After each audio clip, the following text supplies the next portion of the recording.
¿Estará Colombia al borde de convertirse en un estado o en una dictadura de tipo chavista?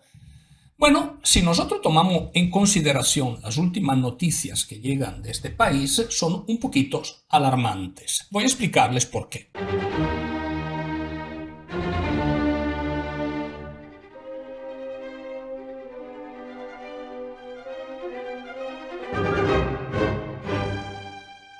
Digamos que son un poco alarmantes para alguien que ha conocido cómo se ha desarrollado el chavismo en Venezuela. Muchas de las ideas que Chávez llegó a impulsar en Venezuela no fueron de él. Había una persona atrás de Chávez que era sumamente más inteligente y sumamente más fina que Chávez.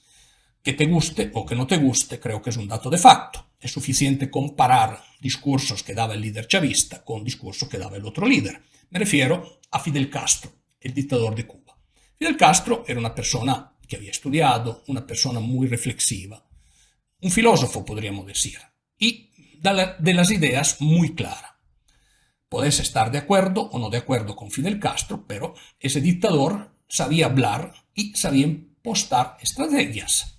Considero que el chavismo ha sido fruto de la dictadura cubana. Chávez se hizo gran amigo de Fidel, Fidel lo ha ayudado desde los primeros momentos y desde antes que Chávez quedara en el poder, y poco a poco se construyó lo que es hoy día la belleza del triunfo de la revolución venezolana.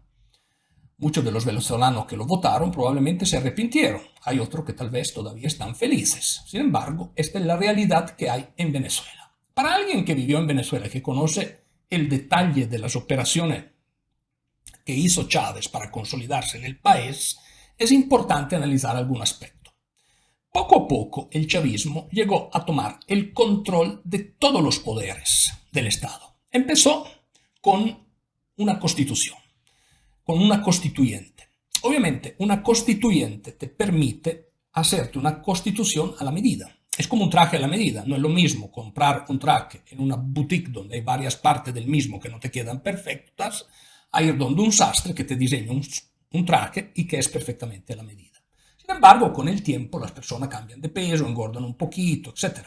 Y la Constitución venezolana, después de la primera versión impulsada por Chávez, tuvo muchísimos otros cambios, o muchos otros cambios, como prefieran. Pero poco a poco el traje siempre se adaptó a la medida del régimen. Esta fue la primera medida. La segunda medida fue tomar poco a poco el control de todo, desde el sistema judicial hasta a los sindicatos. Una de las fuerzas que más le habían resistido a Chávez, de hecho, fueron los sindicatos que se cayeron de últimos. Y en el proceso de toma de control fue, creo que, el último baluardo que se oponía a la fuerza chavista en el país. Después de haber tomado el control de todas las fuentes de eventual poder y de todos los contrapoderes que existen en un Estado, el país se convierte en una dictadura, en lo que es hoy día Venezuela. Es un dato de facto. Pero poco a poco después se eliminan otras expresiones de democracia, por ejemplo las empresas. ¿Cómo? Por medio de expropiaciones. Muchas de estas expropiaciones son violaciones a las libertades, pero uno expropia una empresa, entiende que el Estado expropia algo que pueda pensar que pueda sacar algún beneficio. Yo no lo justifico porque yo considero personalmente la propiedad privada sacra e inviolable. Pero digamos que uno dice, expropiaron una empresa porque el Estado quiere hacer un mejor uso, aunque que uno no está de acuerdo, tiene una lógica. Pero gran parte de las expropiaciones chavistas no tenían ninguna lógica.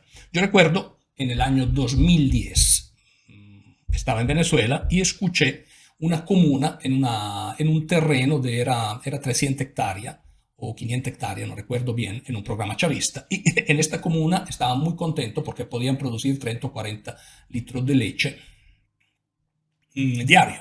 Bueno, esta comuna daba para vivir a algunas familias que comían de esta leche. Y esto demuestra la absurdidad de las expropiaciones, porque si tú expropias un terreno a alguien que sabe usarlo y que crea riqueza, para darlo a personas que no tienen idea de lo que están haciendo, obviamente empobreces al país. Y esto demuestra cómo Venezuela se ha empobrecido, al punto de ser uno de los países más pobres de la tierra, pero en el contraste de tener más recursos que cualquier otro.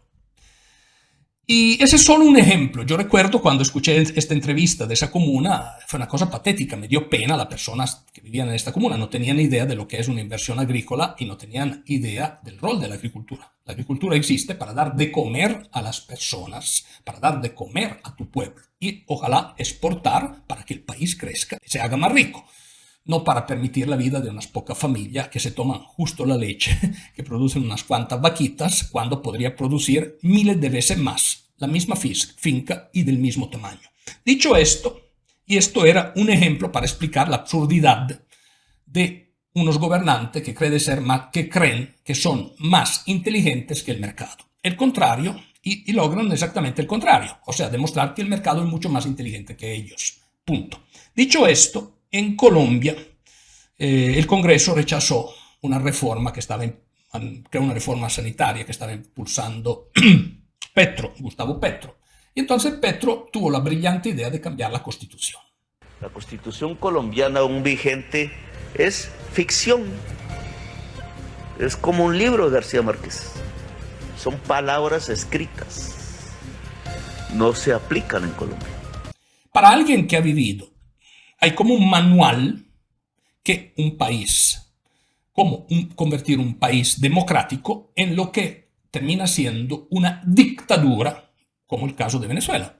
Y ese manual es el manual que utilizó Hugo Chávez. Repito, no es probablemente ese manual idea de Chávez. La idea, el cerebro era Fidel, una persona mucho más inteligente, sin duda, mucho más fina, de un hablar fino. Repito, podés estar de acuerdo con Fidel o no de acuerdo con Fidel. Sin embargo, todos tenemos que coincidir que era más fino que Chávez o que Maduro. Dicho esto, hay ese manual operativo y tengo una sospecha, un miedo, que haya alguien que se apropió de este manual y lo quiera aplicar. Y me refiero a Colombia, donde un gobernante que fue electo democráticamente, pero tiene un futuro, un pasado más bien, no tan democrático. El pasado de Petro me hace preocupar por el futuro de Petro. Alguien que se ha crecido culturalmente en un pasado no muy democrático, me refiero al M-19, ¿qué víspera tendrás por el futuro? Esta es la pregunta de fondo que se deberían hacer los colombianos. Recuerden, cada pueblo al final merece el gobernante que tiene.